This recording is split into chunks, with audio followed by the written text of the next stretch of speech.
Hello, everyone. Welcome to Friday with Wendler. My name is Jim Wendler. I am the author and creator of 531. And we are doing our weekly live stream. I am super fucking busy. Crazy. We didn't get home till like 11 o'clock last night from James's game, something like that. It's crazy. It's a lot of expectations for young men. Anyway, they lost. But I thought James played well. And you know what? He played through pain. I was super proud of him for playing through pain because there's a lot of kids that are out on the team. And I told him, the team needs you. You can't let your buddies down. He's not injured. Just got a little banged up. And he did not complain once. Nothing worse than people complaining. Oh. So proud of him. Also, we are 7-0, the varsity team. I don't know what last week's score was, 49-0 or something like that. So we've had the last three games, no one scored on us. In the last 2 games, no one crossed the 50. The teams weren't that great, but I'll tell you what was really cool is last week we had an away game, and this is my pat on the back. I had a coach and an opposing coach and opposing parent come up to me and recognize what I've been trying to do with the London football team, and they were very appreciative and very nice. And I've never had that happen, so that was really cool for me. It's nice to be acknowledged, I guess. So yeah, I was a little taken aback, I'll be honest. So once when I was sitting in my car, or my truck, I went to the game early and some guy knocked on my window there. Okay, so let's go ahead. As always, guys, if you guys can see or hear me or whatever, please throw me a thumbs up. I think Tyler Drake says, "Morning, boss." I don't know if that's new, but if someone could just let me know that you can hear and see me, please do so I don't feel like I'm just talking to the world. Or what? Talking to no one. As always, we're going to start with our 2 music recommendations. Again, throw a thumbs up or hey, I can fucking hear you, or whatever. These are both in the 90s, and let me tell you something. The idea that grunge killed metal is ridiculous. The 90s had some of the greatest metal bands and releases ever. I think what they mean is it killed. Oh, there we go, Tyler. Thank you. It killed hair metal, but hair metal, not really metal. At least not what I would think is metal. So these are 2 releases. The first one is, and I don't know, I've listened to these guys since 1994 when this came out, I guess. So I don't know. It's Buzz Oven. All right, 1994. This album is called Soar. I don't know if you can see that. It's Buzz Oven. I think that's how you pronounce it. Okay, these guys became famous. These were on they were on Roadrunner. At least this release was on Roadrunner. The lore was they had a record release party that they played at, and they actually got booted out of, which I think is absolutely awesome and ridiculous. These guys are definitely not for your average fan. All right, clearly in the sludge arena, these guys were what I call like the OG sludge. I Hate God. And Cavity, obviously Buzz Oven. They're a little more, I guess you would say, maybe punk or hardcore than I Hate God. I would say less southern swing, even though they are from North Carolina.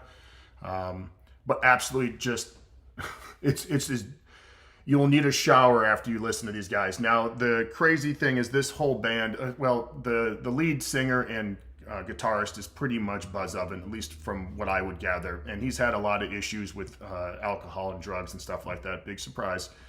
But he ended up, I think, getting his shit together. I got to see these guys play live at the Maryland Death Fest. I don't know when it was, early 2010s sometime.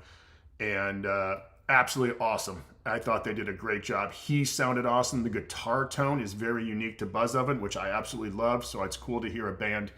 And they just, as far as I saw, just played out of Marshalls. I'm not sure if it's just the guitar. Maybe they run some kind of overdrive through there. I don't know.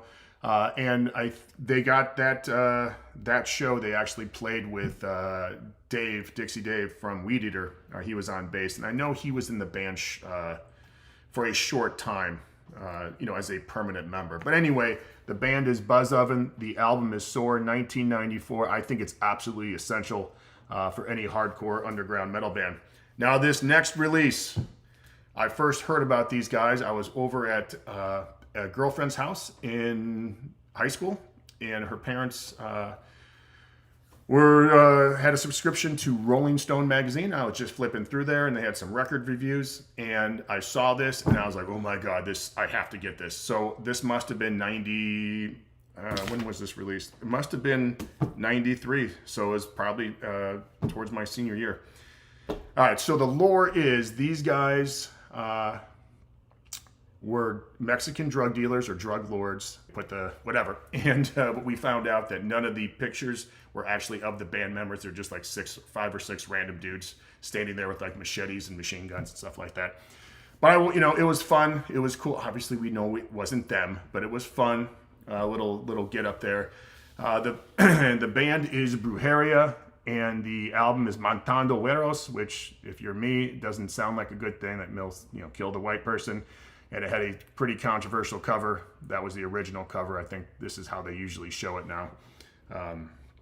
But anyway, and it ended up being guys from Fear Factory, Napalm Death, and believe it or not, Faith No More. Very awesome. I think this is clearly their best album. I don't think anything they've done since even comes close. I think the production is perfect for old school death metal. It's not like clickety-clack stupid drums. It feels like they just went in there and recorded most of the shit live or close to live. Very few edits. I think the singer, the vocals are obviously all in Spanish, and the lyrics are bananas. My sister, very fluent in Spanish. She spent, I believe, 1 or 2 semesters in Spain. So I remember reading her lyrics, and she's like, Jimmy, stop that. Stop that. It's ridiculous. They obviously have blast beats, but they do some slower numbers, grinding, sludgier stuff. And I think the vocalists are really good. It's very much like Portal, where he kind of speaks the line sometimes instead of sings or something. And obviously, if you understand Spanish, you'll understand kind of what he's saying. So it's not that typical, like the Tomb of the Mutilated. It's more like the Bleeding, if Cannibal Corpse fans know exactly what I'm talking about. So the band, again, is Brujeria. This came out in 1993. By far their best album, and the one I probably listened to. I mean, I don't have like the first 3 or 4, but this is by far the best. Not even close. I love this album. All right, even though they don't like me. So anyway, let's go ahead and get started. As always, if you have a question, ask so in the chat. I will get to it. We have a huge game tonight against our biggest rival. It's going to be bananas. It's going to be a fucking street fight. Cannot wait. Cannot wait to be part of this. Love it, love it, love it. All right. Cowboys from Hell says, hey, I've just been told I have a small, I don't know how to pronounce that, inguinal hernia. So you got a hernia. I think I recall you saying you've had to manage one in the past. Any tips for training until it can be repaired? I've got several hernias. I need to get them taken out or whatever, fixed or whatever the hell you want to say. Listen, if I were you, just make sure you're bracing. I always had issues. I didn't always have issues, so sometimes it hurt, sometimes it didn't. I guess and make sure I would probably wear a belt, and just make sure you understand, need to brace and kind of, how do I put this? When you deadlift, you don't just pull the bar off the ground, you ease into it, right? You take out the slack in the barbell. Everyone kind of knows that, right? It's not, and so what I would do is make sure you build tension and understand that tension before you do a lift. I think that really helped. Obviously, avoid something that hurts. Let me think of anything else. Really, the other thing is if you wear a belt, or if you don't wear a belt, wear one, but get something that just gives you a little bit of pressure. You don't need a giant powerlifting belt. Just a more thin, flexible belt, or something that's, I'm sure there's kind of these fabric ones that do a really good job. They're not the old shitty ones you used to get 10, 15 years ago. And they just more fabric, but they just something to push against. make sure you're doing ab work, but not all ab work feels good. I think for me, the planks really felt good, and I could still do the ab wheel and leg raises, but not all the time. So, but if I were you, man, just be smart with your training, and then get it when it starts becoming a problem, and you'll fucking know when it's being a problem. I'd probably try to get it fixed before that, if I'm going to be completely honest. So I think you're going to be fine. Just listen, if something feels weird, just stop doing it. Just stop doing it, but learn to use a belt. Woo-wee! Frank Leone says, hey Jim, what are your thoughts on having specific training blocks? I mean, hypertrophy, strength, accumulation, and realization phases. Does that really matter in the big picture of training? I read your article. Okay, I read your article, Never Peak Again, and that makes sense. So much that thinking about phases and blocks seems like a complete waste of time. Thanks for your time, and have a great weekend. I appreciate that, Frank. I appreciate you asking a question, and I hope you have a great weekend. All right, here's a couple things. I think a lot of those specific training blocks were meant for higher end athletes. Okay, they're not for the regular person, the average person, the average dude, and they're certainly not for young lifters. People either in my purview, so to speak, what I like. So most of us that are listening to this, I don't think that's applicable. Now that doesn't mean you can't have a focus. And the best way I can talk about this, Frank, there's a couple things. Let's just say you have a seasonal focus. So let's say it's wintertime, it's snowing balls out, you train at a commercial gym, and you're like, listen, I'm going to do a little harder, heavier volume on the lifting, okay? And but I can't do all that crazy conditioning, but I can hop on a treadmill and put on my ruck, put it at a 15-degree incline and hit it for an hour, okay? So yes, you're still doing strength, and maybe your strength work is going to be very hard, or your volume is going to be higher. I don't know, whatever. Just really hard on the lifting, but you're not just not doing conditioning. All right, you have to maintain those abilities. Just like if I'm coaching an athlete, we never not sprint. We have to sprint.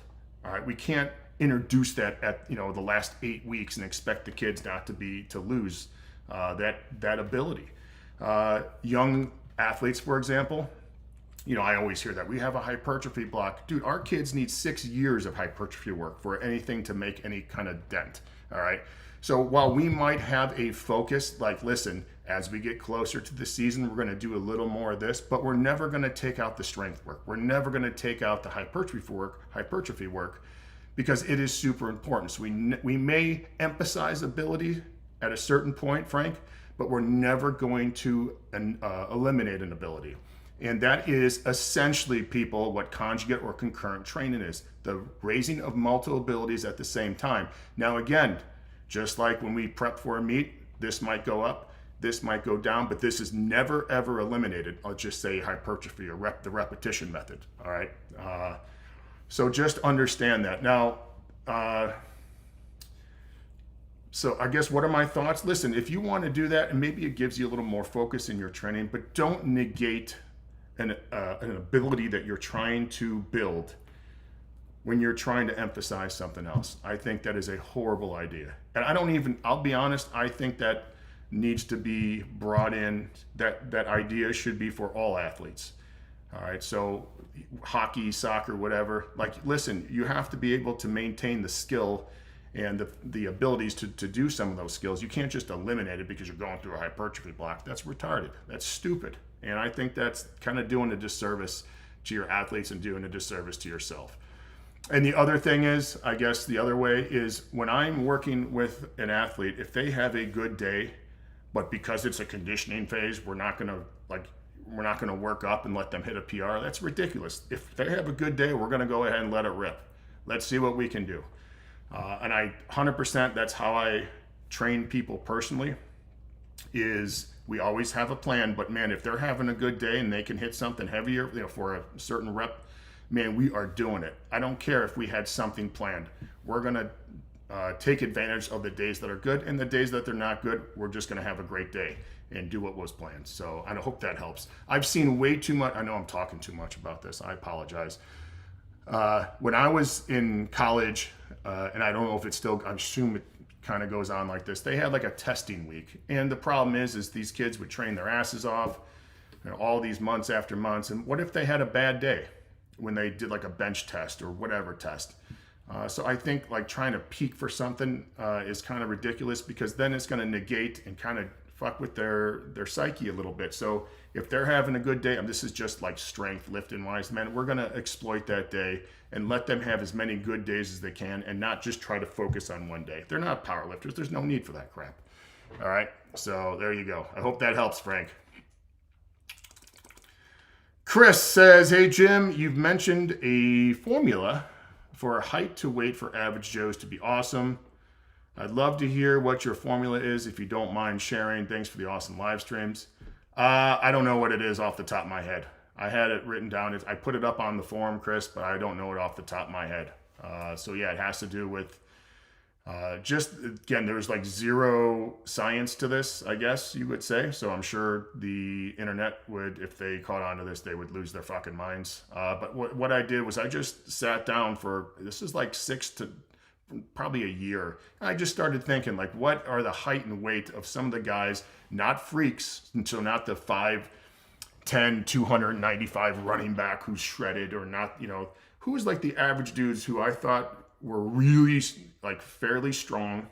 I mean, not like freaking freaky strong, but, you know, strong enough, and who had super high levels of conditioning. Like where were their height and body weights in there? And so I came up with like a formula based on your height for how much you should weigh, like lowest to highest, somewhere in there, as long as you're able to I think it was like 15% body fat, or, you know, 10 to 15% in there. So, but again, Chris, I don't know it off the top of my head. I apologize. I didn't see this question. But again, it's on the forum. But the most important thing is, if you're trying to do both, right? Be in great shape and be very strong, there's always going to be a sacrifice in there. All right. That's just the way it is. And what I think, you know, to be in a very good shape might be different than you. I have a kind of for me right now would be in very good shape. I'm sure if I explain this to anyone else, they're like, oh, that's crap. So that might obviously change for you. And listen, it's just to give you guys, when I wrote that, was to give the guys on the forum, like, listen, this is kind of what I've seen. Be honest with yourself. Are you a little overweight? Are you not as strong as you do not have as much muscle as you need to have? I don't know. You know, there's always going to be outliers too. So just so everyone's clear. But it was just like the average dudes who did better than average things in what their body types were. Okay. Oh, Sean Dunn, my buddy Sean Dunn. Hey, Jim. Thanks for taking my question. Well, I haven't taken it yet, Sean. What do you think about using RDLs for deadlift volume in a boring but big setting? It seems to take a little load off the lower back, not pulling from the floor. I think it's an awesome idea, Sean. I think you should run with it. Just make sure you adjust the weight so that you're able to, you know, it may be a little different than your FSL work. So that'd be the only thing. So yeah, I think it's a great idea. Awesome idea. Ooh. All right, Rico Santana asks, I have a very small space to use for workouts. Pull-up dip station, barbell weights up to 135, dumbbell up to 70, bench, weight vest up to 55, dip rings, bands, 35-pound kettlebell, box up to 35 inches, heavy speed bag, agility ladder, and jump rope. My goal is to stay lean, fit, healthy, and still be athletic. All right. I'm not sure what you're asking here, Rico. I mean, you have everything you need. Are you asking like what to do? I mean, I can't really write up like if I were you, Rico, is I would look at the walrus style training and get some ideas from there. I would put together, you know, figure out how many days you can train and kind of start mixing and matching the training and seeing, you know, what you can and can't do. and how that fits in. But I'm not going to write, do all the the write-ups for you right now, buddy. But yeah, you have plenty of stuff to do. You have more than most people. You got more than, guys do very well. Hey, guys still get in shape in prison, so you got plenty of stuff. But I would look at the walrus stuff and look at how we set up the training. Now, it's not perfect, right? You can obviously work within there. But, a very easy thing would be, you see, you got to, you could do like a clean and press as your lower body work, even though, yes, it is also upper body. Chin-ups and push-ups, and do 10 rounds. And I don't know what, let's say you use 135 or something, maybe do 5 reps of clean and press, 10 push-ups, 5 pull-ups, something like that would be something you could do. You could jump rope, right, for 100 jumps. Do dumbbell rows and dips, right? Something like that. So you just have to kind of figure out all the different exercises you can do. You do step ups with, on a 20-inch, take a weight vest and do like, I don't know, put on a 20-pound vest or something, put the box at 20 inches and do 200 step ups per leg and see how fast you can do that. Stuff like that. I mean, you don't have to use it. I'm just telling you, a 20-inch box, something like that. So, and then, you could lift 3 days a week, the harder lifting, and then you could do some heavy and speed bag work, and some jumping rope and some running and stuff on your other days, and just kind of create the perfect kind of training system for you. But yeah, you got plenty of stuff there, man. I don't really use a lot of stuff in my own personal weight room, basically sleds, bikes, and the pull-up and push, the chin rack and push-up handles. That's generally what I use. And I use kettlebells for rows and stuff like that. So you got plenty of stuff, and you got a lot of variations in there, man. I just let it rip. But I would find, find different training workouts, like I'm going to do this on this day. I can do this on this day, and then start playing with the numbers. You have a lot of stuff. So I think you'll be good to go, buddy. Jim Roby, that's a blast from the past, right? I remember that name. He says, here we go. Around 20 years ago, you helped me set up my first home gym. Yeah, I think Jim Roby is from Ohio, believe it or not. Between that and following your training philosophies, no one has shaped my views on training more than you. I appreciate that, Jim. He says, I truly appreciate all you give. Thank you. I do my best trying to not just make my life better, training and doing but trying to help other people out too. Doing the best I can. So, Zooman says, what did you learn from Louie and Westside that you use in your training and coaching now? Well, we just mentioned this. We use concurrent training, right? We try to raise multiple abilities at once. I don't think there is anything bigger than that. I think that is massive. And when I understood that, and I understood how important that style of training is, the multiple raising of abilities, I think it opened up everything. And the other thing is, our kids are always training hard. They're not like going from the old school, like sets of 10, then sets of 8, then sets of 6 and 5 and stuff like that. Our kids are always building strength and always trying to get, just from a training, like lifting weights thing, always trying to put on muscle. So I don't know if there's anything bigger. I mean, that is the broad, awesome view of what concurrent training is. And I think, that is the biggest thing by far. So yeah, that's huge. It changed the way I looked at training. All right. Casey says, Jim the man. Thank you, Casey. Thank you for everything. I appreciate that, Casey. My question, I have pulled a muscle between my ribs and mentally it's killing me to do nothing. I haven't taken a day off in years. How do I mentally overcome this? Well, Casey, that's just the way it goes, buddy. I don't know. I don't have any tips because, one of the good things about playing sports is you deal with injury. That's part, like I mentioned that at the beginning of the show, right? James learning how to play through injuries, not playing through devastating injuries, but playing through stuff. One of the things, even with my back and all the other stuff, what I am always very good about the rehab, but there's something that I've learned, and I've written about this, is sometimes the best rehab is not doing nothing, no rehab, and sometimes just resting. So you're gonna listen. I love training. It's how I met my wife. It's how I interact with the community. It's how I interact with the world. But it's not. And yes, it does define me, right? It does, because that's, again, how I make my living. And again, but that doesn't mean that if I don't train, I'm a horrible human being that day. You're going to have to take a break. And if you want, Casey, to train hard the rest of your life, you're going to have to learn that. You're going to have to learn. So I don't know how you mentally overcome it, other than you do the shit that you have to do in order to succeed. And if that means not doing anything, then that's what you do. I guess that's how you mentally overcome it, because if you want to be a mature, awesome adult and someone who gets shit done, that's what it is. You do the shit you don't want to do. There you go. That's my best advice. It's be an adult about it. So I always lose my place here. It says, "Hey Jim, talk about yourself in Westside Barbell."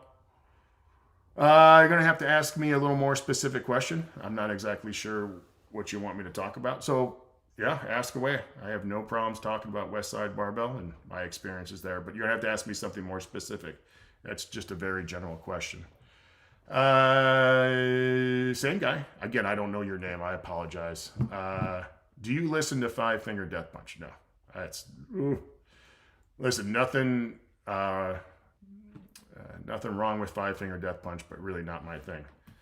If you listen to Brujeria and then listen to Five Finger Death Punch, you'll kind of understand. But I understand they're huge. They're hugely popular, I assume, still. So, yeah. Catherine Popovich says, "Love the music recommendation. Thanks. I appreciate it." Listen, these are out of left field. And I understand that this is not for everyone, but this is the stuff I've loved. Music was a huge part of my life. I still remember the first time I heard really hard, heavy driving music. I was in 3rd grade, and I was like, oh my God, this is exactly what I wanted. And then it took, luckily I had friends with older brothers when I was in junior high who had some awesome stuff. That's how I got introduced to Venom, Celtic Frost, Morbid Tales. That was a game changer for me. That's still one of my favorite all-time albums. Obviously Slayer, Metallica, Death, Possessed. That's how I kind of grew up. So, and I've loved it ever since. Loved it. So, Tyler Webb says, "Seeing Cannibal Corpse next week." That is awesome. I had a horrible, embarrassing, while I was drunk, interaction with George Corpse Grinder.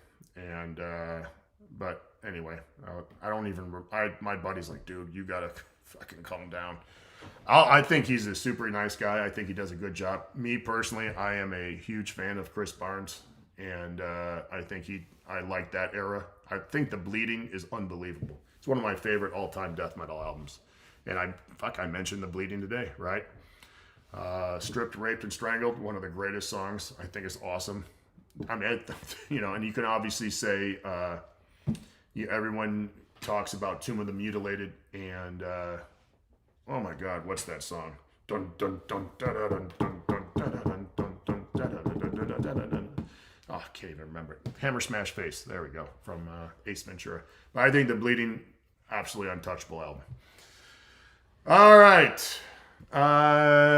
True String says, "Jim, what do you think of Pavel's Grease the Groove? Basically do 50% of max reps with body weight exercises like one arm push-ups and pistol squats through the day. Build skill work while fresh." Yeah, I guess. I don't know. I think I don't know if I would do one arm push-ups and pistol squats through the day, though. That seems like a bad idea. But if you want to do that, listen, I think it's good, especially if people have, I don't think you need to get that fancy. Some pull-ups, some push-ups, some squats, lunges and stuff. I think at the very least, if you got up, every hour and did, 15 squats, 10 push-ups, and 5 pull-ups or something like that, I think you just feel better. You get some activity, you know, get some blood to your brain, or, you know, whatever. You can get up and do whatever. So, yeah, I think it has value, especially with the sedentary jobs. I think again, I don't think you need to do anything terribly fancy, but just getting up and doing something, I think, is huge, huge. Like, I mean, I'm sure some of you have heard the study they did. What was this, in Fort Worth? They had an elementary school and they had 3 short recesses a day for the kids. This is going to blow everyone's mind, right? Oh my God. Anyway, 3 recesses for these kids. I don't know how long the recesses were, but it might have been 10 or 15 minutes or something like that. Can you guess what happened to the test scores? You're not going to believe this, guys. They went up. Oh my God. I love.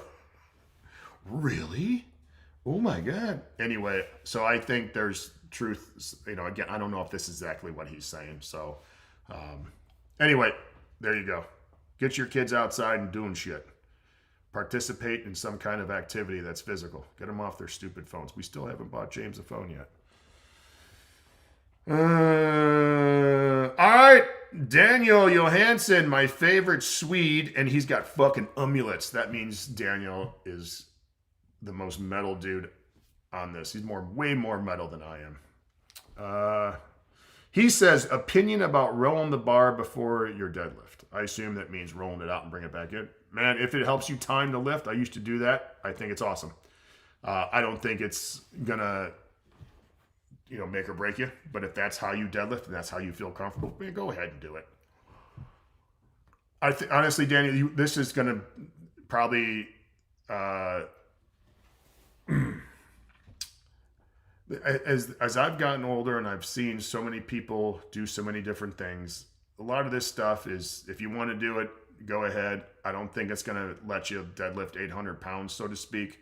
You know, if you're deadlifting 315 right now, you're not going to roll the bar out and deadlift 800. But if that's how you feel you need to deadlift and it's comfortable for you, 100% do it. It's fine. It's not going to, I don't think it's going to make or break you. And it's not like if you do that, like, you know, you're going to, you know, get penis cancer or something weird like that. So, yeah, go ahead and do it, buddy. I don't even know. I think I did it for a long time, and then for whatever reason, I just didn't do it anymore. I don't know. But I remember doing it for a little bit. But the other thing is, Daniel, you got to learn how to get the timing down. If not, you're going to feel a little weird. So, all right. Gunnar says, hey, Jim, I hope you're well. Well, thank you.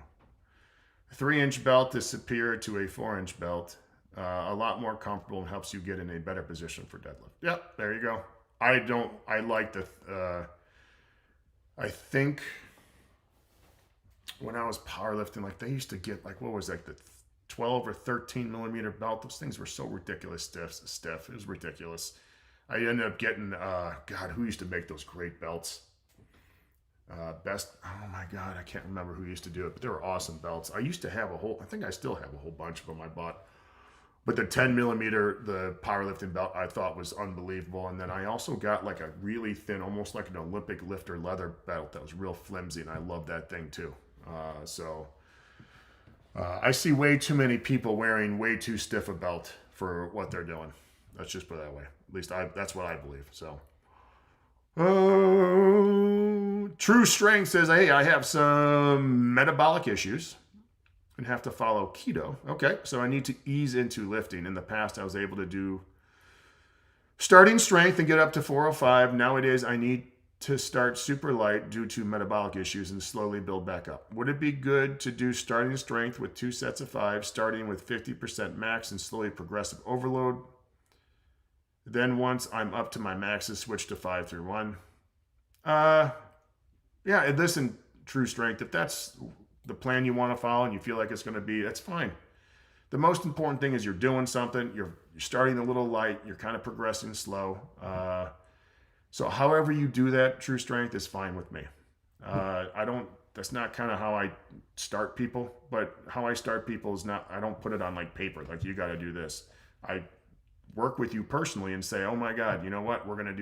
We can do this today. Oh, look, you're a little shitty today. Let's just do this. So it's not, you can't listen. The world of training is no different than the world of life. There's going to be ups and downs, and you have to account for that stuff. It'd be awesome if I could just write down on a piece of paper all the time. Listen, you do this, and it's going to take you here. And that's not the truth. Is it's not going to happen like that. All right. So, true strength. If that's what gets you in the weight room and it gives you something to follow, 1,000% do it. All right. So just follow the basic principles that most people do, and I think you're going to be fine. And just, again, because of your issues, just ease into it. Just always have good days. Don't have to have tremendous days. You don't have to max out. And remember, like the way that I look at training now, especially for guys who just want to be awesome, I don't focus on how much weight they lift. I focus on how they're training, and then we adjust the weight based on that. So sometimes it could be very heavy, sometimes not so heavy. We focus on rep quality, the pace of the training, and then we just adjust through there. So if you understand that and don't get so wrapped up in the weights and like think that's tied to your as long as it's not tied to your ego and like where you are as a human being, then man, you will get stronger than you think because you're training using the appropriate weights for that day. And once I have kids, usually who's seniors, who finally understand that. And I talked to one 2 weeks ago, and I was like, hey, remember when you were deadlifting over on this side, the way that we deadlift? When you were a freshman, remember what a pain in the ass you were? He hung his head. He's like, yeah. I'm like, look how much stronger you've gotten. And you understand, like, it's not always, you always have to do this on this day. It's because you can't do it. So let's handle the weight that you can this day and do it correctly. And maybe next week we can work up and feel a little bit better. So anyway, I hope that helps, True Strength. And good luck, buddy. Man, good luck with keto. Oh, no, thank you. No, thank you. Listen, I try to eat fairly well, but listen, I still got to have some cookies, man. So, all right, but I understand you got some issues, man, and that's tough. But I would never, I like to eat stuff, all right? I'm not going to go, so I'm happy that I don't have to have that as my issue, so. But best of luck, True Strength. Start light, progress slow. You're going to be fine. And use the weights that are appropriate for where you are at the time, not where you wish you were. All right, Suspense is killing me, says, what's up, boss? Thank you, Suspense. How would you use a timer and proper supervision work if you had 3 groups who had to do 3 different movements at once because there's not enough equipment for everyone to go together?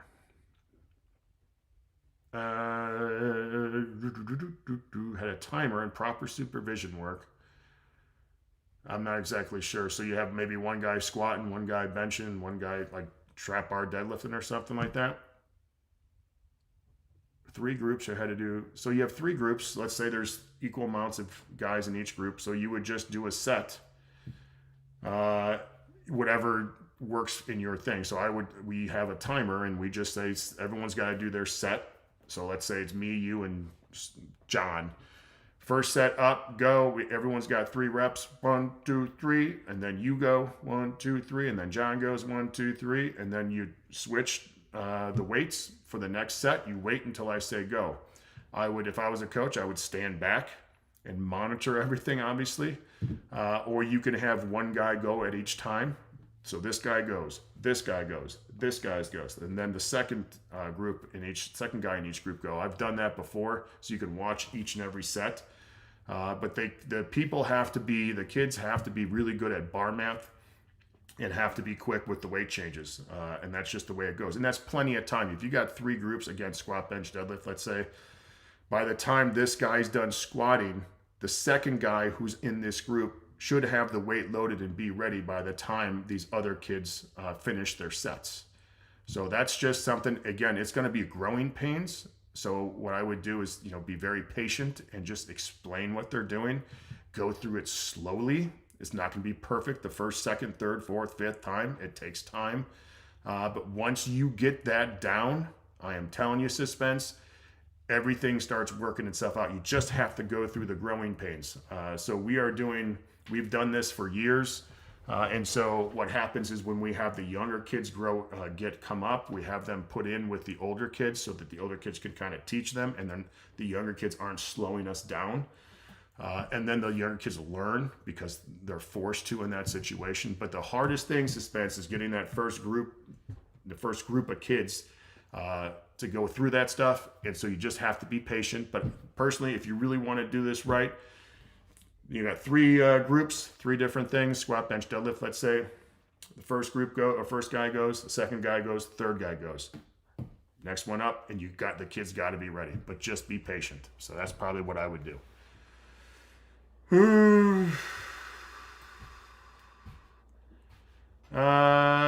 What signs do you look for when training someone? If they're giving effort or just half-assing it? I'm not sure what you're asking there. I mean, you can tell if someone's working hard or not, right? Yeah.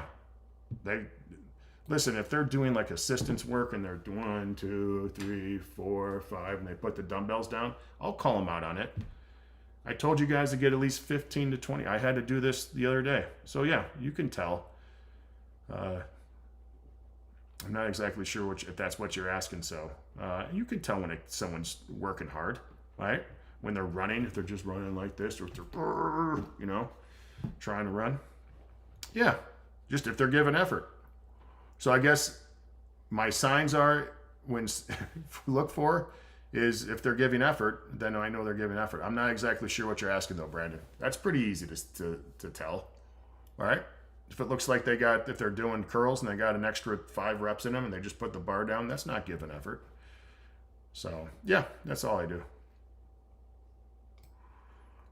Rico says, sorry, I cut off the rest of my question. I was asking if that was enough to reach my goal. 1,000%, Rico. 1,000%. 100%. 1,000. Whatever. 110%. That's what I asked. I've never asked my deodorant to give any more than 110%. And that's why I love Arid Extra Dry. Right? Has anyone ever asked that much from the deodorant? I said just 100%, motherfucker. Yes, Rico, 100%. Rico, I could get you to whatever your goal is with a hill, or flat land, your discipline with a diet, a chin bar, dip bar, maybe one kettlebell, some push-up handles, and maybe a weight vest. Hell, you could just do body weight shit and I'd still be able to get there. Yeah, you got plenty of stuff, Rico. All you got to do is apply effort and apply consistency, Rico. And whatever you got, you can make it work. All right? So, yes.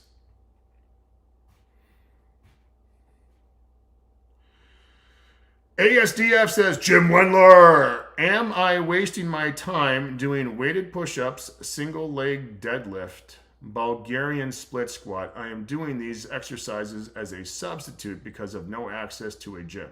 No. Why do you think you're wasting your time?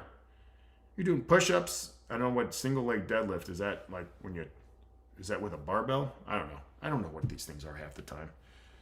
No. Dude, you're doing a lot of great work there. Why would you be wasting your time there? What are you thinking? What are you thinking, ASDF? You know what's crazy is I think that name might be those 4 keys on the keyboard. All right, so yeah, you're fine, dude. You know what? You're not. If you're thinking you're wasting your time, you're not giving enough effort, buddy. So if you were giving enough effort, trust me, you would know that you're not wasting your time. Albert Wang says, what is your thoughts on training frequency? Once or twice a week on main lifts? I think that's one of the most, I guess people debate it all the time. Listen, our kids squat once a week with the barbell, trap bar once a week, and bench once a week. Our kids get very strong. So I think it's fine. If you want to do twice a week, that's fine too. I think my big thing is when you're actually doing the lifts, are you doing them correctly? Are you doing them with effort? Are you always consistent? Are you doing the proper assistance work? So to me, I think that's I'll be honest. I think it's, to me, it doesn't really matter. Listen, I can get you give me twice a week and I get a bunch of dudes in there who train hard, we'll be fine. We'll be fine. So that stuff to me is is not as important, not even close to as important as doing things right, being consistent, and all that other good stuff. So, woo-wee. Hope that Albert the point. I just don't think it matters that much. All right. Honestly, that would be something that would have mattered to me like 30 years ago, and I'd fight tooth and nail. My squat went up because I squatted twice a week, so it has to be the only way. No, it's not. You're fine. True Strength says, last question. I'm trying to increase metabolic flexibility to reintroduce carbs and get off keto. In the past, starting strength was intense enough to get my metabolism to tolerate carbs. Do you have any suggestions on a program I can slowly ease into training heavy but getting up to a good intensity over a couple of months? Would switching to 5-3-1 after doing starting strength for a while be good? True Strength, this is well out of my capabilities. I don't know enough about this stuff, man. I have never worked with anyone with this, and it would be delinquent of me to give you any suggestions. And I hate to say that, but I've been doing this long enough to know I don't know everything, and I would never tell you to do something and then you get hurt or something goes awry. So I apologize. I am man enough to know that I don't know everything, and I don't know what you can handle, and I understand that it would be a huge kick in the nads if I fucked you up, and I just wouldn't feel good about that. So I don't know.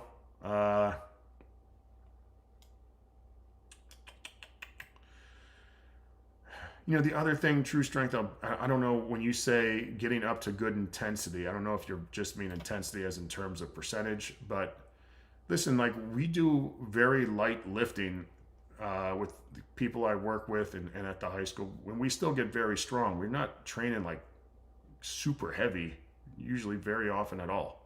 We do hard sets, but it's not always very heavy. So don't get thinking you got to do like heavy doubles and triples to get stronger. That's not how it works.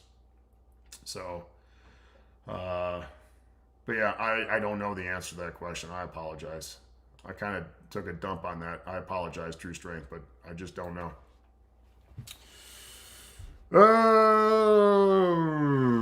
Okay.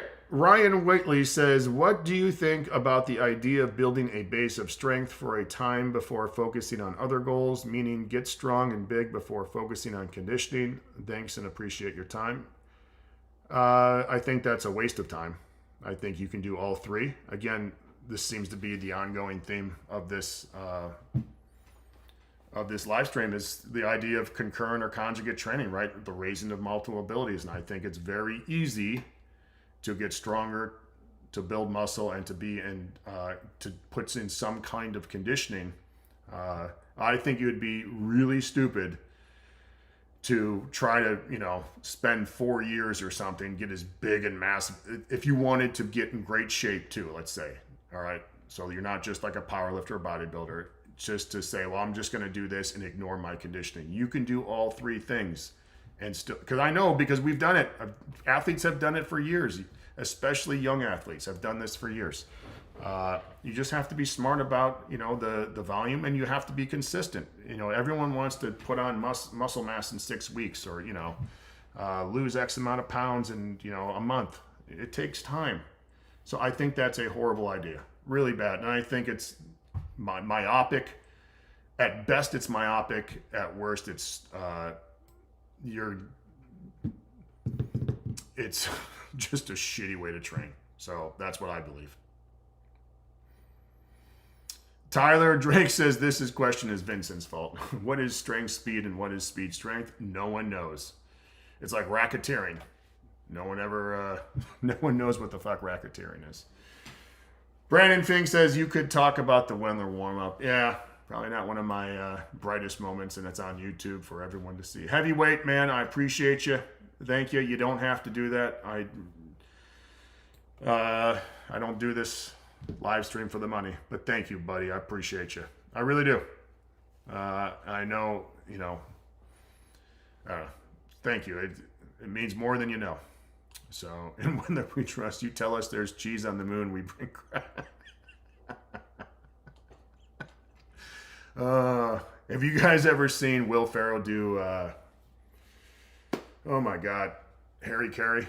If the moon were made of spare ribs, would you eat it? Anyway, huge, growing up in Chicago area, Harry Carey was a legend. And when I saw Will Ferrell do Harry Carey, I almost pissed my pants laughing. One of the greatest things. What's your definition to old school powerlifting? Like, what's the difference between OG powerlifters and nowadays powerlifters, in your opinion? I don't know. I don't really know. I don't really have a definition. I think some of the older guys were a little more varied in their approaches. So I think a lot of them had a little less powerlifting focus, especially when they were younger. I think a lot of them did different sports, did some bodybuilding, trained in a variety of different ways instead of just specialized, I guess, in powerlifting. I don't know. Maybe there's a right way and a wrong way. And maybe I think there's a right way and maybe a wrong way for you, but to say that one was better than the other, I think is a little ridiculous.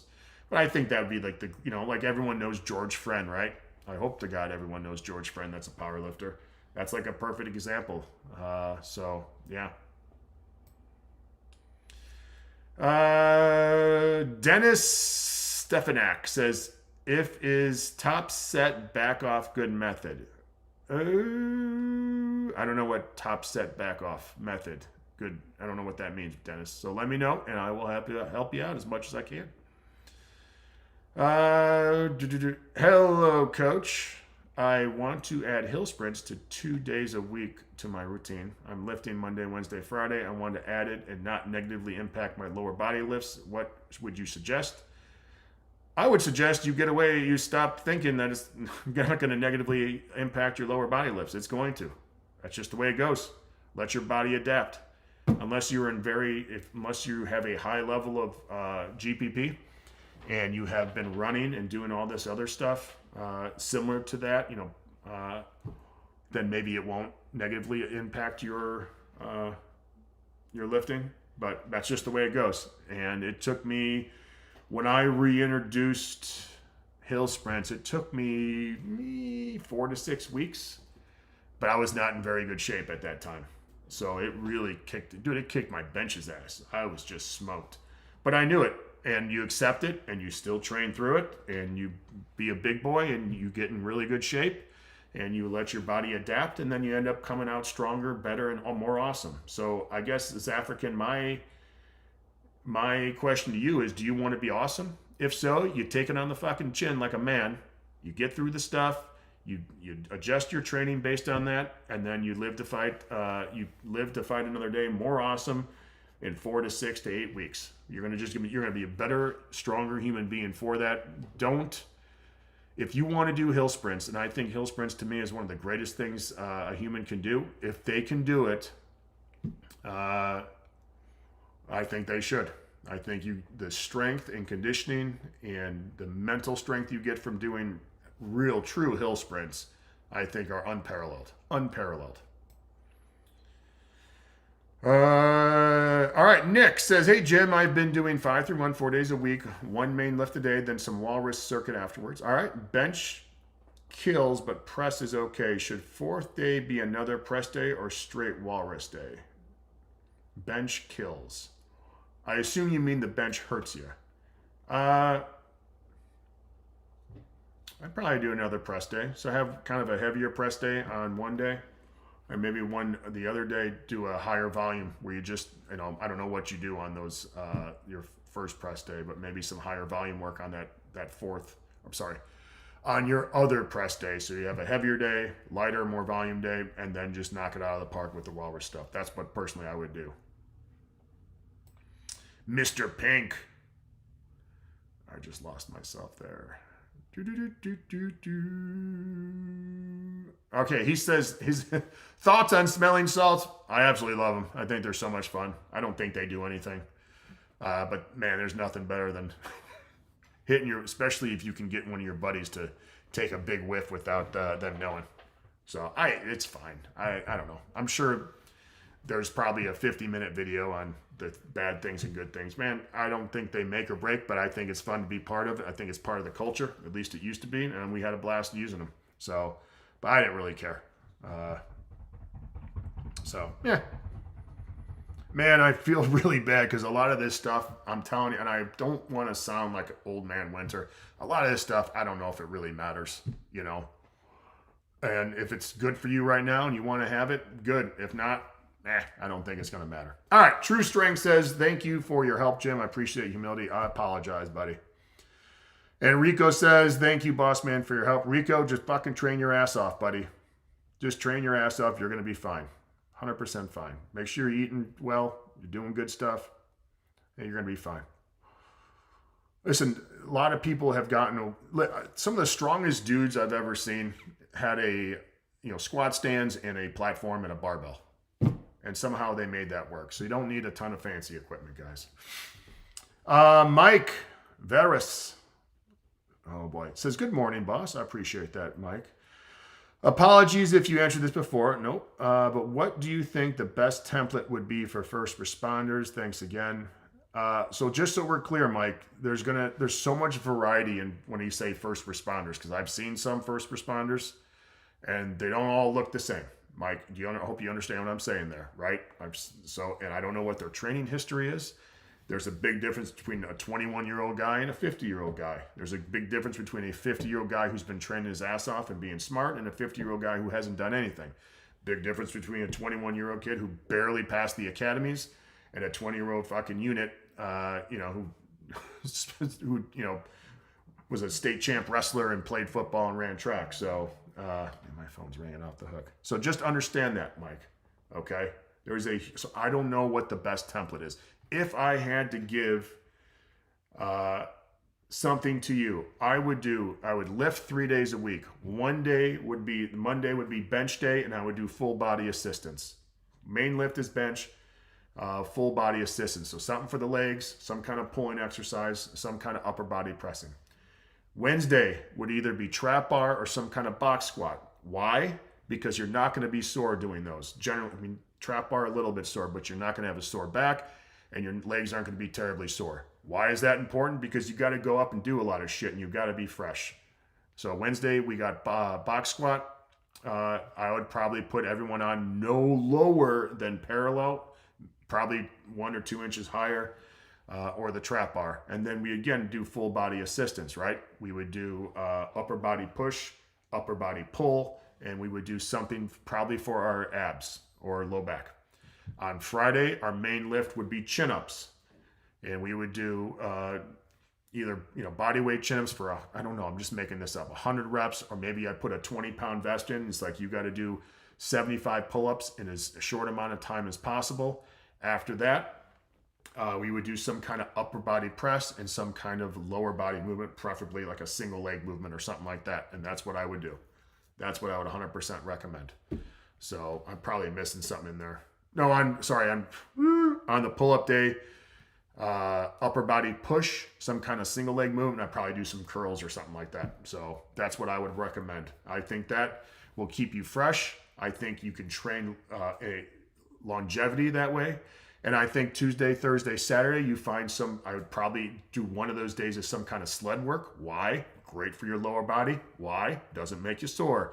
Another day, we would do some kind of easy, long kind of conditioning. So if you have access to a treadmill, again, put on a 20-pound vest or a ruck, put it on an incline, walk for an hour, 45 minutes, just burp, burp, burp.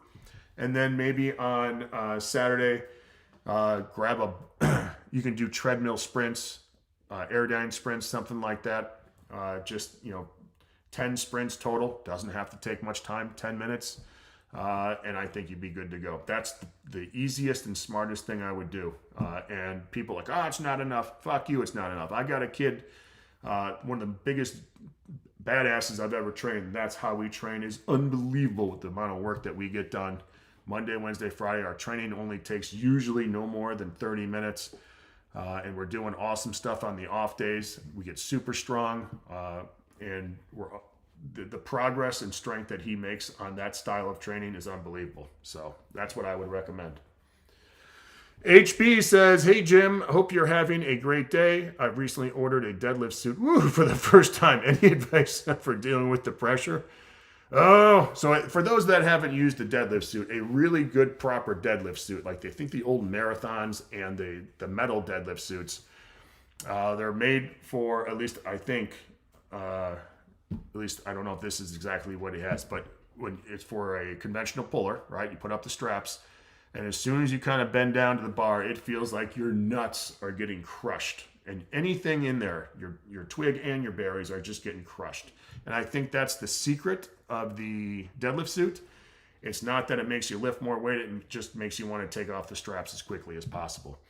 Listen, HB, the most important thing I would recommend is make sure that when you first put it on, put up the straps, get warmed up a little bit, and then be about 60% of your max or something like that. So I wouldn't go super heavy the first time, all right? So you want to have something on the bar that you can handle, but still enough weight that you can kind of pull yourself down in position and get yourself positioned correctly. The other thing is you're going to have to fight to keep that bar close because it's going to be so uncomfortable and you're going to feel like shit. You have to fight that feeling. Just like when you're, any other lift, you can't just kind of sloppily get down because it's heavy or uncomfortable. You have to fight. So you have to learn how to build that tension, hold that tension, and work through that uncomfortable feeling while you're wearing the suit. All right. The worst thing you can do is just try to rush it. All right. One of the things, here's a good thing, is I was doing weight vest stairs one day with my buddy, one of the kids I work with, and it was cloudy that day. We both had heavy vests on. We had to do 50, which is like 2,000 stairs up and down. And it just started fucking pouring. I mean, pouring, not raining, pouring. And I looked at him and he looked at me and we just accepted our fates and said, fuck it. We got to train. We got to hit this. This is what we have to do today. And we just accepted our situation. When you have a deadlift suit on, stop thinking about all this stuff. It is your situation, whatever, just deal with it. Be awesome. The quicker you get good reps in and understand how it feels, the quicker it's going to be over. Accept your situation of having your nads driven up into your taint, in through your stomach and through your throat. So just accept it. Don't fight it. Don't feel bad and just have a good time with it. Zooman says, are you a fan of Tool? I think I have like their first album. I guess it's Undertow maybe. I think they're an awesome band. I don't really listen to them very much. But yeah, I have a lot of respect. I think they're fun to listen to, but I don't like listen to them, when I'm training. So there you go. Elo says, what's the fastest mile you personally ran in your life? I ran a 5:30 mile when I was in 6th grade. And then I never really ran much after that. So when I ran cross country, 6th grade, 7th grade. I ran like I was going to die. I didn't care about pacing, anything like that. I just ran as hard as I could all the time. I was terrified of being horrible. It wasn't that I wanted to be best, Elo. I just was terrified about being horrible. I really was. I just didn't want to be that person. So it wasn't the desire to win. It was just the desire not to lose. And then the other thing is I ran, this was a crazy day. I don't know. I had to do a 2-mile test for gym class in high school. That was our test. And I ran a 2 miles. I remember I ran it in my Chuck Taylors and I didn't lace them like an idiot because I was an absolute idiot. I just kind of let them go. I ran a 11:50 2-mile. So, and that was, it was pretty impressive. That was my senior year. So not a very fast mile time. I'm not going to be running a sub 5 mile anytime. Maybe if I trained for it, I could have, but yeah. True Strength says, sorry, bro. One more question. Pavel recommended the 1-arm push-ups and pistols because they're harder and more strength specific at lower reps. Would you recommend higher rep push-ups and squats? Or add a weighted vest if one wants to build more strength instead of higher rep stuff? Would you just add a vest and moderate reps throughout the day without going max reps? What would I recommend? I mean, you could put on a vest. It just depends on if that vest is like maximal for you. Listen, I don't know. I'm not going to, I need a complete shoulder reconstruction. So the thought of doing 1-arm push-ups would be, does not sit well with me. I think, yes, I would rather have someone do pull-ups and chin-ups, ropes, all the different grips, push-ups. I would recommend, if maybe single leg squats like the Bulgarian squats, lunges, stuff like that. I would just, I don't know. I don't know if I would pick like 50%. I would just pick some rep range, like 15 lunges per leg, 20 push-ups and 10 pull-ups or something every hour or something like that if I was going to do that. And if you want to add a weighted vest, you feel like you can. I'm not sure if it would build more strength, so to speak. I just think you're just going to have a little different training effect. Listen, I just have I don't know if that makes sense. Would you just add a vest and do moderate sets throughout? Yeah, that's what I would do. I'm a big fan of just, if you're going to do it like one set every hour or something like that, I think that's what, I don't know, maybe I'm misreading that, and so just go ahead and do that. And you can, if you want to put a vest on and maybe you adjust your reps based on that, yeah, that's fine. The most important thing is you're doing something, I mean, if you did 20 rounds of, 15, 10, and 5, I mean, that's the 300, 200, 100. That's pretty good stuff, especially if you don't have time to train. You just, throughout the day, do that. Yeah, that's 300, 200, 100 every single day. If you want to put on a vest for some of that, that's awesome, man.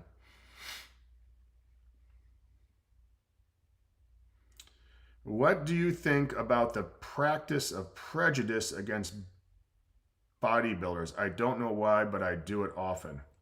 I'm not sure what that means. What is the prejudice against bodybuilders? Bodybuilders got all the money. They get all the sponsorships and all the photographs and stuff like that. I'm not sure there's much prejudice against them. Are you talking about like in the strength world? People are just jealous, and I don't know. They see all that muscle maybe and they're like, you don't squat a million. I don't know. Some of the bodybuilders I've seen have been incredibly strong. So it seems, and boy, a lot of powerlifters could do to learn a lot from bodybuilders as far as building muscle. That's for sure. Pyre says, how do I program jump rope? Is it easy conditioning or hard conditioning? I do 1,000 steps 3 days a week. On off days, it takes me 10 minutes. I'm not sure what you do. 1,000 steps 3 days a week. How do I program jump rope? Is it easy conditioning or hard conditioning? I wouldn't use it as conditioning personally. I would use it as part of my training program. And I would use it as some kind of part of either the walrus training, part of my warm-up, or as part of my assistance circuit. So it really wouldn't be part of my conditioning, I guess the best way to say it.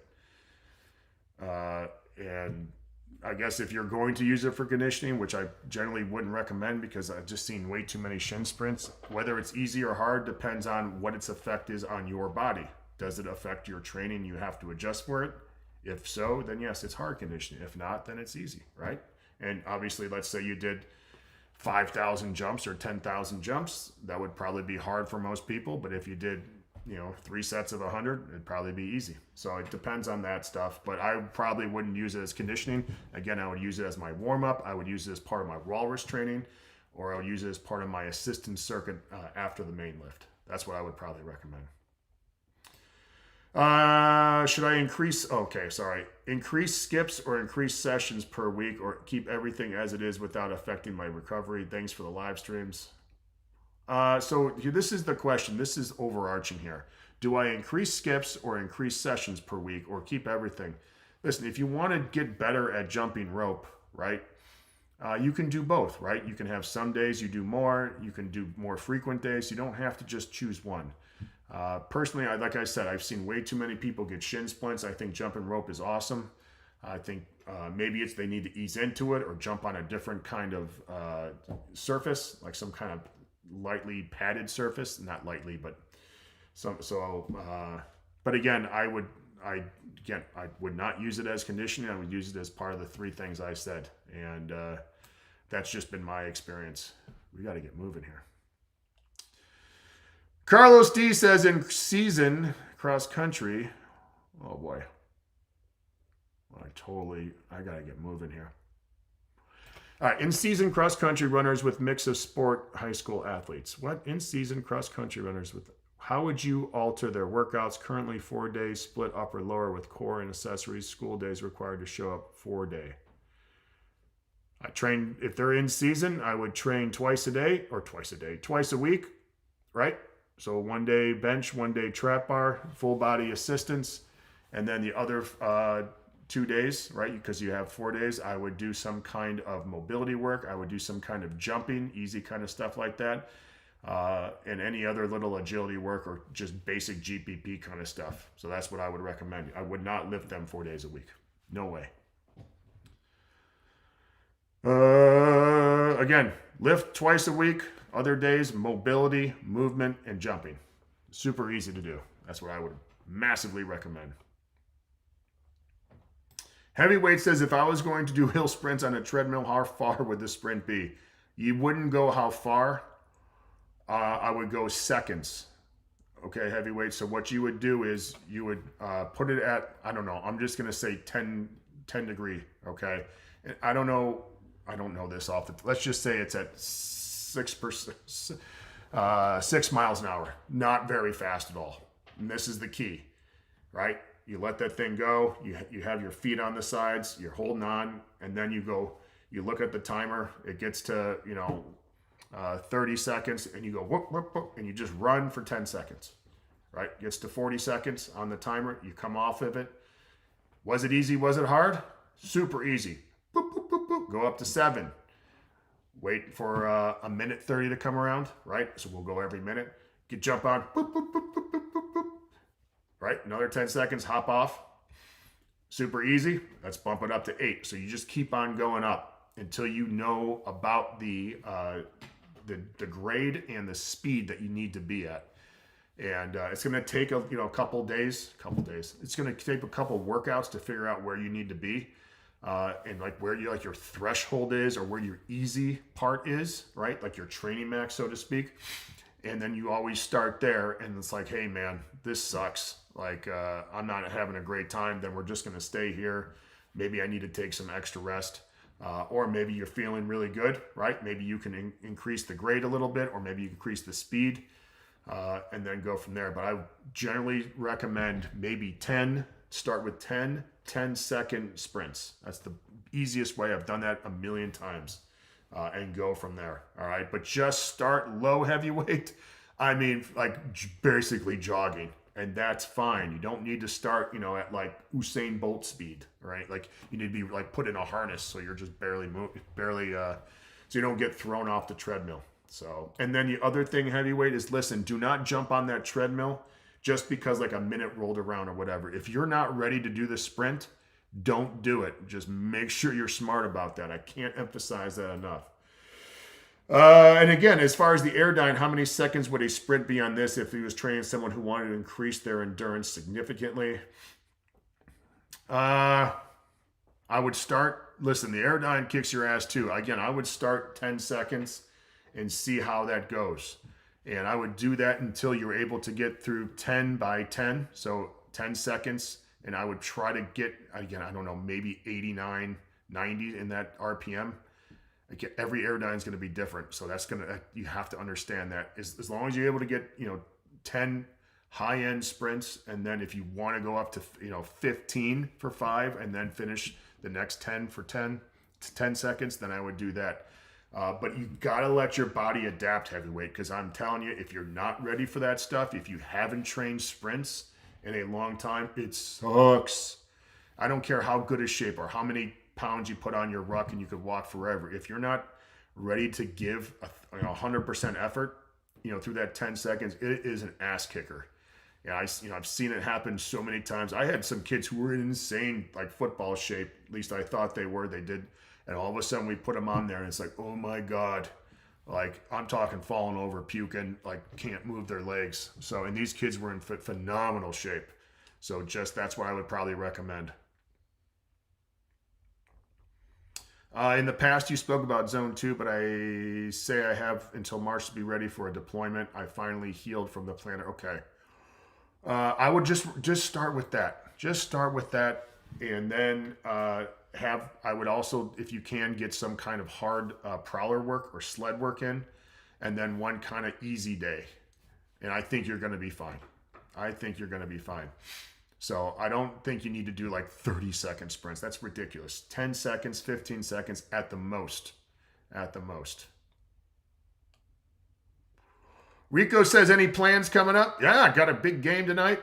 Tomorrow, James got boxing. Yeah, training, all the good stuff. I already trained this morning like a madman. Feel great today. Feel great today. It's a rare day. Woke up at 2:30 this morning. Felt awesome. I walked around for 30 minutes. I was so happy. Went back to bed, got up early, did my stadium stairs with my ruck. Felt great today. Nick, you're very welcome, buddy.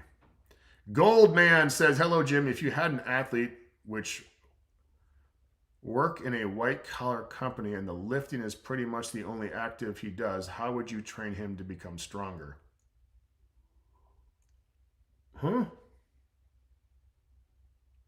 I'm not sure what you're asking there, buddy. An athlete which work in a white-collar company.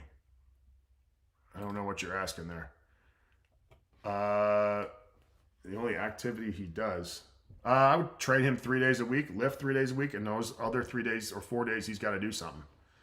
That is bad times if that's the only activity he does. Like he's got to go out and he's got to do something physical every day for at least 30 minutes. I would lift him 3 days a week, and then Tuesday, Thursday, Saturday, Sunday, he's got to go out and do something. Yeah, that's what I would 100% do. As far as like what program, I don't know. Like I don't know what he can do.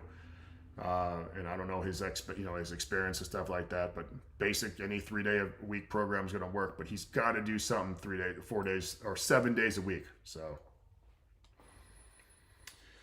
Caleb Sowers, like, I guess I have to work on my one arm rows. Those were humbling. Yep. That's how it goes, buddy. I squatted 535 with pretty good ease here. That's awesome with the narrow stance. Thanks for all the advice, coach. Much appreciated. Thank you, Caleb, for listening. First of all, thank you for being a good dude. Thank you for being a good athlete for me. And thank you for listening. It's a rare thing. All right, boss man BK from Texas. I got upper back pain from benching, mainly in center trap area of rhomboids. Any suggestions? Also, I'm 57 and aches and pains are more prevalent in mobility work. Yeah, I mean, there might be some knots in there too. All right, like I've had that, where you just dig in there. And the other thing is you might have to be smart about the volume that you do and how you sleep. There's so many things that go into this. The one thing that helped me was, what do you call that? Like the thoracic stuff where you lunge stance by the wall and you move your hand up and down like that. That really helped open some of that stuff up. I don't know if that's your issue though, right? There's so much stuff going on there. Like listen, there's like way out of my league, just like the true strength. That stuff is way, I don't know about that stuff. I'm the last person should be giving recovery advice because my body's beat to shit.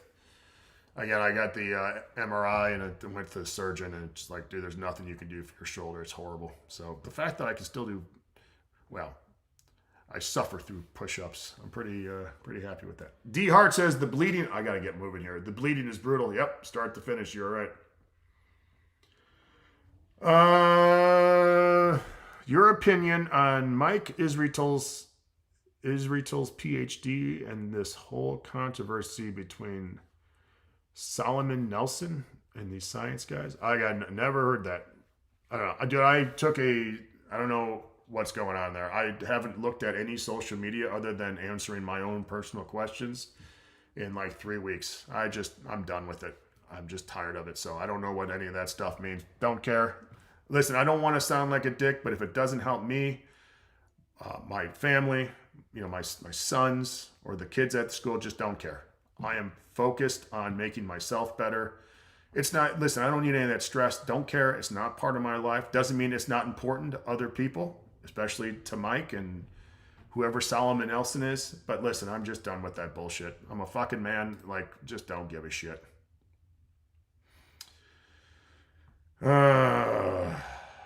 I don't want to poo-poo your question. I just don't care anymore. Man, I'm telling you, if you can stomach not being part of that stuff, and I know I'm on social media right now, it's not for me. All right, I got books to read and here to listen to.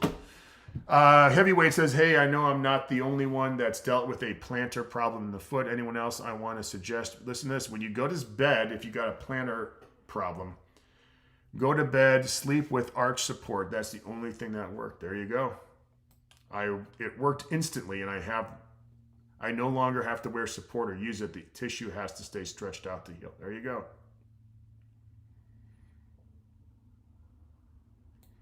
Ajax says, why do you think starting too light volume accumulation for 2 cycles, then trading high intensity for 1 cycle works so well?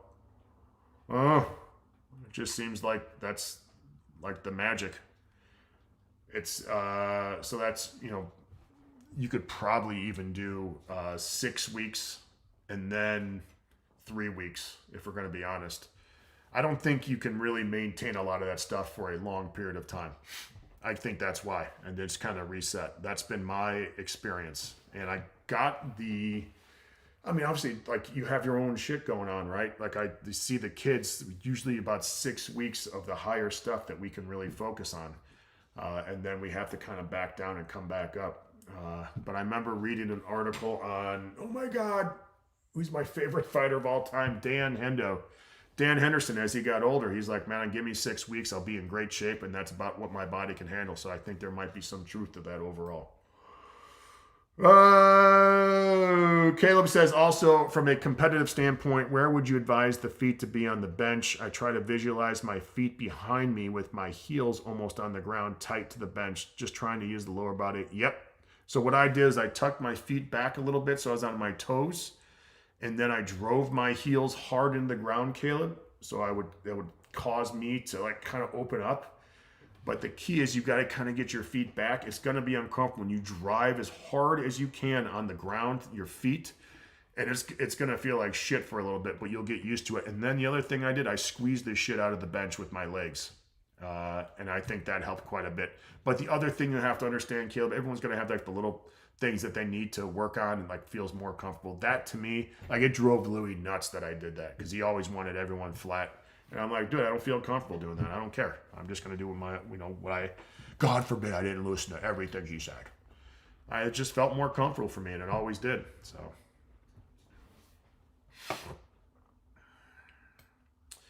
Dean says, hey, Jim, should I test my new training max every 7th week when running Leviathan, or can I test it sooner? Yeah, 7 week. That's a short amount of time. I wouldn't test it any sooner than that.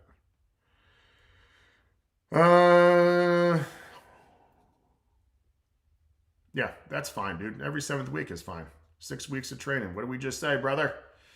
Heavyweight says, I always put too much on my plate at one time. I'll do it how you said and allow my... There you go. Let your body adapt, guys. You taught me the value of giving the body time. Yeah. Listen, the one thing I've said, man, I'm sure I'm boring everyone to death here. The one thing I've learned is the more patient one is and the more slower you kind of get your body ready, the better off you're going to be and the faster you're going to reach your goals, instead of trying to do everything all at once. Then everything turns into a shit show. Adam says, hey, a sprint you can do for 30 seconds, yep, is no longer a sprint. There you go. I think for me, maybe it's my experience, but I got about 10 seconds, and that's about all I got.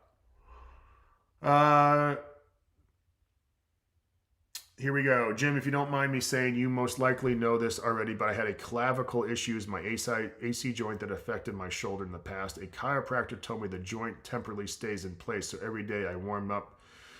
Before any pressing motions, I did a load of high cable or band face pulls. It pulls the joint back into place and avoiding sleeping on side. The inflammation did not go away instantly, but of course the days following each day, yep, improved significantly. Again, I know you have much bigger problems, just throwing an idea. Yep. No, that's all right, buddy. I appreciate it. I got some ideas of what I'm going to do. So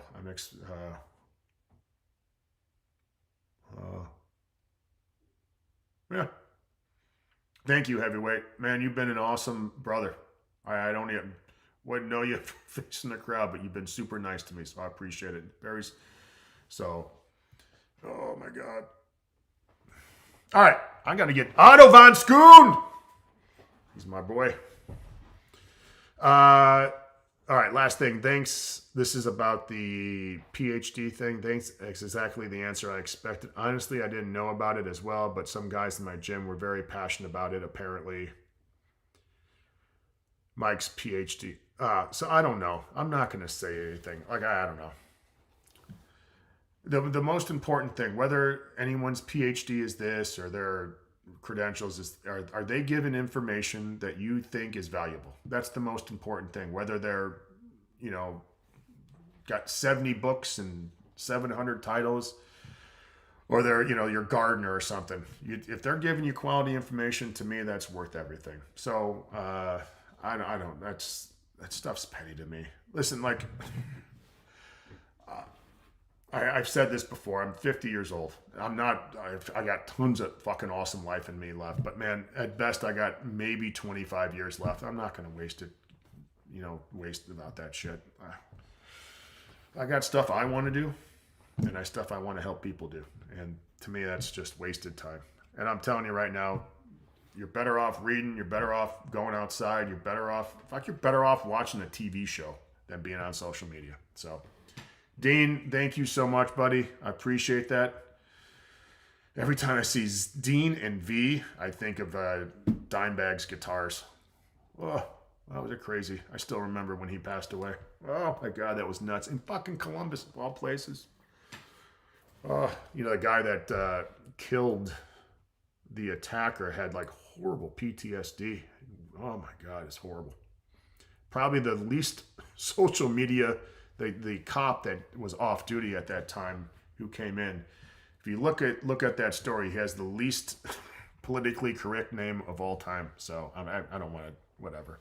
I feel bad for the guy because some selfish prick put him in that situation. He responded the correct way, but fuck him for that guy, not the killer, for putting so many people in shitty situations. It's disgusting. So anyway, how about that? And anyway. Hey, everyone have an awesome weekend. I am super excited about tonight. It's going to be a dogfight out there. It's going to be a battle. Cannot wait to see how our boys respond. Maybe I'll get in there and fucking duke it up a little bit. Just kidding. I got the bad shoulder. I can maybe throw a right. I can't throw any lefts. Anyway, I joke. I'm not going to fight out there. Love you guys. Thank you, everyone, for stopping by. As always, if you do some kind of conditioning thing this weekend, may it be awesome. May it be miserable. May you be healthy. And may you learn something about yourself. As always, join the Jim Wendler Forum.